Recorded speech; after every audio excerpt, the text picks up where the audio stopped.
Հունիսի 11-ին արդեն վաղը Առնո Բաբաջանյան համերգասրահում կկայանա Էդուարդ Բադալյանի անվան կիթառի փառատոնը։ Եվ ներկայացնեմ սիրով մեր հյուրերին, ում հետ խոսելու ենք սպասվող իրադարձության մասին, Մարիաննա Պողոսյան ներողություն փառատոնի կազմակերպիչ, գիտարար, Կոմիտասի անվան պետական կոնսերվատորիայի դասախոս, բարև ձեզ, եւ Վահան Սարգսյան, գիտարահար, մանկավարժ, բարի լույս ձեզ։ Շատ ուրախ ենք ձեզ մեր տաղավարում հյուրընկալելու համար եւ առաջիկայում սպասվող իրադարձության համար եւս եւ սկսենք նրանից, թե սա ինչ իրադարձություն է։ Շնորհակալություն մեզ հրավիրելու համար։ Էդուարդ Բադալյանի փառատոնը գիտարահարների եւ երաժիշտների համար եւ տոն է եւ հնարավորություն ձեռք բերել նոր ծանոթություններ, նոր գործընկերներ, ինչու ոչ։ Սա մեզ մոտ առաջին անգամ է Երևանում տեղի ունենալու։ Էդուարդ Բադալյանը Հայաստանում հիմնադրել է գիտարի դպրոցը, դասերը շարունակվում են մինչ այսօր, տարբեր երաժշտական դպրոցներում եւ ունենալ նմանատիպ փառատոն, նմանատիպ տոն, կարծում եմ մեր բոլորիս համար շատ կարեւոր էր։ Եվ եկանք այն մտքին, որ պետք է Եվ այս տարի առաջին անգամ տեղի ունեցավ արդեն իսկ բացվել է ամսի 2-ին փառատոնի մեկնարկն է տրվել, հա։ Եվ այ արդեն ինչպես նշեցիք ամսի 11-ին կունենանք փակման համերգը, փակումը տեղի կունենա Առնո Բաբաջանյանի համերգասրահում։ Այստեղ ինձ հետ ներողություն ներկա է նաև Վահանը Սարգսյան, ով նույնպես ելույթ կունենա համերգին եւ ով անդամն է քարյակի, որը եւս ելույթ կունենա համերգի ընթացքում։ Շատ ուրախ ենք Վահան եւ նախքան անդրադառնալու եւ ձեր փորձառության ուզում ենք հասկանալ փառատոնի կազմակերպիչներն ովքեր են։ Փառատոնը կազմակերպել եմ ես եւ մայրս, ով Էդուարդ Բադալյանի դուստրն է։ Չեմ ուզում բաց թողնել նաեւ մեր կվարտետի անդամներին, ովքեր որ շատ մեծ դեր ունեն կազմակերպման հարցում։ Դրանք են Վահանը Սարգսյան, Հենրիկը Մելիքյան եւ Տիգրան Առաքելյանը, ովքեր եւս ջանք չխնայեցին իրենց ժամանակը եւս փառատոնի կայացման համար։ Գիտարն այն գործիքն է, որը պատանիները, երիտասարդները գոնե մեկ անգամ անկախ մասնագիտությունից երազում են նվագել եւ գոնե փորձում են նվագել ու շատ հաճախ այդ սերը վերածվում է նաեւ մասնագիտության։ Ու այս փառատոնը հնարավորություն է տալիս երիտասարդներին, ոչ միայն գիտարահարներին, այլ նաեւ բոլոր այն մարդկանց, որոնք հետաքրքրված են մասնակցել նաեւ դասախոսությունների։ Մի փոքր կմանրամասնենք այս հատվածը։ Անպայման, իհարկե։ Ուրեմն փառատոնի ընթացքում ունեցել ենք նաև դասախոսություններ, զրույց դասախոսություններ, սա ոչ թե դասախոսություններ դասական տեսքով, հա, ինչպես մենք բոլորս գիտենք, այլ ավելի շատ փորձի փոխանակում, որի ընթացքում դասատուները եւ աշակերտները, ովքեր որ ցանկություն հայտնեցին, ունեցան զրույց մեզ հետ, թե ինչպես կարելի է տարբեր հարցեր լուծել, այն ինչ իրենց հուզում էր այդ պահին, քանի որ այդ շփումը հենց կակրաս ներողություն մարզերի հետ շփումը մասնավորապես մարզերի հետ շփումը շատ կարևոր էր ու բավականություն ստացանք թե մենք թե իրենք, քանի որ սա կարևոր է գիտարը զարգացնելու գործում, գիտարային արվեստը զարգացնելու եւ տարածելու գործում։ Սա շատ կարևոր հատված էր եւս։ Այո, նշված էր եւ դուք էլ ասացիք, որ մարզերի հետ համագործակցությունն եւ երեխաների հետ դասընթացները հիմնական այսպես մեղնեին նախագծի եւ փառատոնի, բան հետաքրքիր է այս ընթացքը ինչպիսի փորձառություն է եղել եւ ինչն է կարեւորվում այդտեղ։ Շատ մեծ եւ շատ հաճելի փորձառություն է եղել, մենք բացումը եղավ Հրազդանի Արամ Խաչատրյանի անվան երաժշտական դպրոցում եւ երեք մենք այցելեցինք նաեւ Արմավիրի մարզ։ Ցավոք սրտի դեռ երկու մարզ են գնացել, բայց հուսով ենք, որ փառատոնը շարունակական կլինի եւ մյուս տարի ավելի մեծ եւ ավելի շատ մարզեր կընդգրկենք մեր փառատոնի շրջանակներում։ Ինչպիսին էր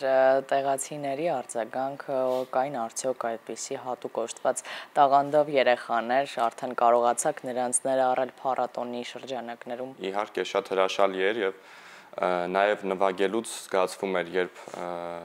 նայում ենք հանդիսատեսին, աչքներս ընկնում էր հանդիսատեսին, նրանց աչքի փայլը արդեն ամեն ինչ ասում էր եւ նաև մեր քառյակի նորամուտնել էր այս տարի փառատոնի շրջանակներում եւ շատ բազում տաղանդավոր երեխաներ կան, որոնց պետք է անպայման սերմանել իրենց մեջ հենց դասական երաժշտությունը, դասական կիթառի միջոցով։ Նշենք ձեր քարյակի մասին, որ մեր հեռուստադիտողներն էլ իմանան, խոսքը առատա կիթառային քարյակի մասին է եւ ինչ է սպասվում վաղ արդեն ամփոփման փառատոնի գալահամերգի ընթացքում արդյոք լինելու են մասնակիցներ, որոնք ստանալու են մրցանակներ։ Մրցանակներ չկան այդպիսին, քանի որ սա ընդամենը փառատոն է եւ նախատեսված չեն, սակայն մենք հավանաբար կունենանք պիտի անակնկալ լիներ իրենց համար, բայց կարծում եմ ոչ բոլորը կդիտեն եւ միևնույն է դա կմնա անակնկալ, կունենանք շնորհակալագրեր, որտեղ կհանձնենք շնորհակալագրերը 50 երեխայի, մասնակից երեխայի, դրանք տարբեր երաժշտական դպրոցներից հավաքված երեխաներ են, ովքեր միասին միառժամանակ կնվագեն բեմից կկատարեն հայկական ստեղծագործություններ, քելեքելեն, նուբար, մշակումը Էդուարդ Բադալյանինն է հենց, հա, փորձել ենք ներգրավել բոլոր հարմար ստեղծագործությունները այս պահին, քանի որ շատ սեղմ ժամկետներում կազմակերպվեց փառատոնը, մեզ հարկավոր էին այնպիսի ստեղծագործություններ, որտեղ երեխաները իրենց լավ կզգային եւ շատ արագ կկարողանային սովորել նյութը եւ ներկայացնել։ Ելույթ կունենանք նաև մենք քառյակով, այդտեղ եւս կլինի հայկական ստեղծագործություններ եւ ոչ միայն կլինեն նաև դասական հայտնի ստեղծագործություններ։ Կարծում եմ պետք է որ հետաքրքիր եւ բովանդակալից լինի։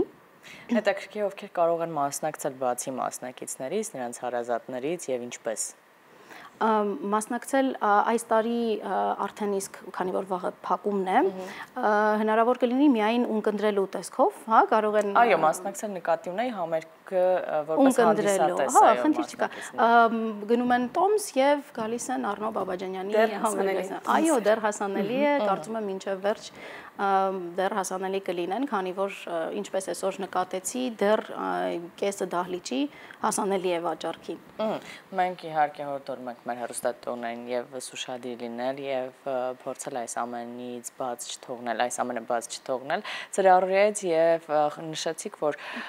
փառատոնը ապահովում է նաեւ հասանելիությունը, կրթության հասանելիությունը այս դասական գործիքի Երևանի սահմաններից դուրս, հետաքրքիր է բացի փառատոնի շրջանակներից կազմակերպվող դասընթացներից արդյոք այն հնարավորություն է տալիս հետագայում այն երեխաներին, ովքեր որ առանձնատուկ շնորհ ունեն կամ ավելի ոգևորված են եւ նպատակասլաց են այս մասնագիտությամբ շարունակելու կրթությունը շարունակել նաեւ Երևանում։ Սա միտում ունի լինելու, բայց հետագայում, քանի որ այս տարին փորձնական մուտքներ փառատոնի, բայց մյուս տարվա ընթացքում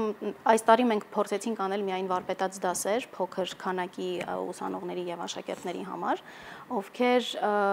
տեղում էին եւ ինչպես գիտենք մարզերում արդեն երեխաները գնացել են արձակուրդ, այո, եւ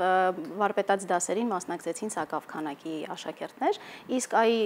հաջորդիվ մյուս տարի կարծում եմ մի փոքր ավել կլինեն եւ մասնակիցները եւ որպես աշակերտ վարպետաց դասի մասնակիցները եւ դասատուները կարծում եմ մի փոքր ավել կլինեն եւ ավելի բուրըն կլինի օրերի քանակը եւս։ Հուսանք եւ սպասենք, որ մյուս տարի եւս մեր տաղավարից պատրաստ ենք լուսաբանելու,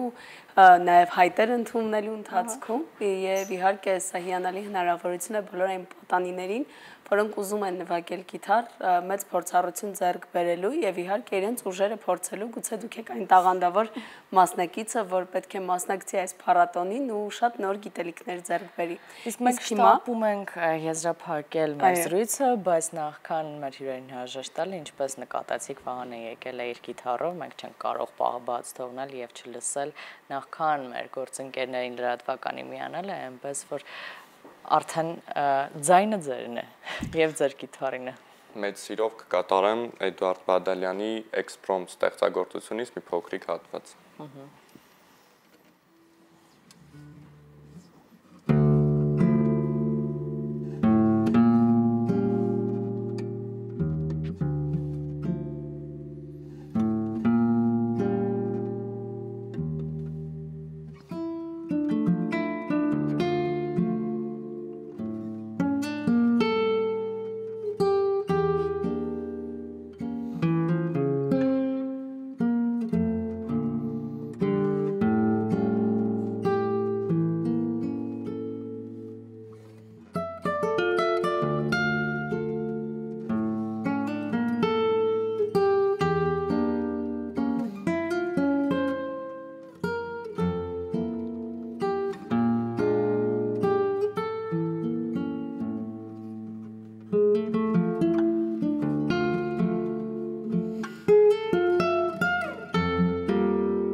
Շնորհակալություն շատ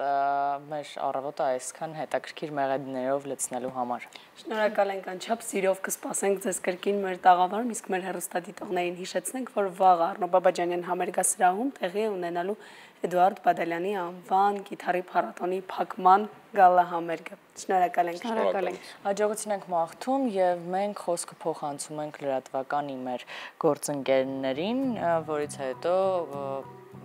վերադառնալու ենք բնականաբար եւ դեռ շատ տեղեկություններ ունենք։